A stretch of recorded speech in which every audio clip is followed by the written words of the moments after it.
ылаңның шаңын көтеріп жүрген феминистер, тістекелер мен еркек шоралар, қоғам бұзар, ЛГБТ, бытты-сытты, ауру немелер, миларыңа жақсылап құйып алыңдар.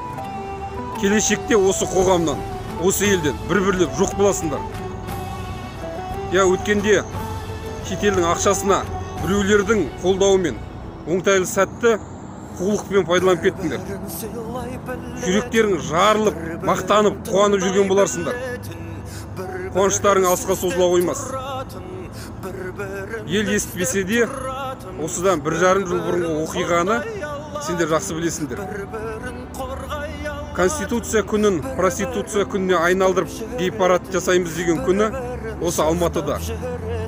Ұлтшылда намыс қой, атқа мінер 500-ден аса жігіттерді сендердің сазайларыңды беру үшін жинаған болатынбыз.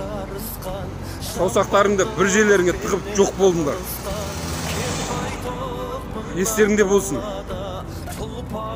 Егерде қадірлі ата-бабаларымыздың өсиеттері мен аманатына атап айтсам, ел мен жерге, қазақылық болмысымызға, мәдениетімізге, ұлттық құндылықтарымызға, тектілігімізге қиянат жасайтынды болсаңдар, қасиетті киелі қара жерімізді басып жүрмеңдер.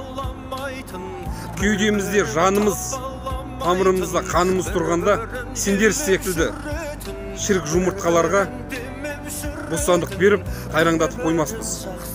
Естеріңді сақтаңдар.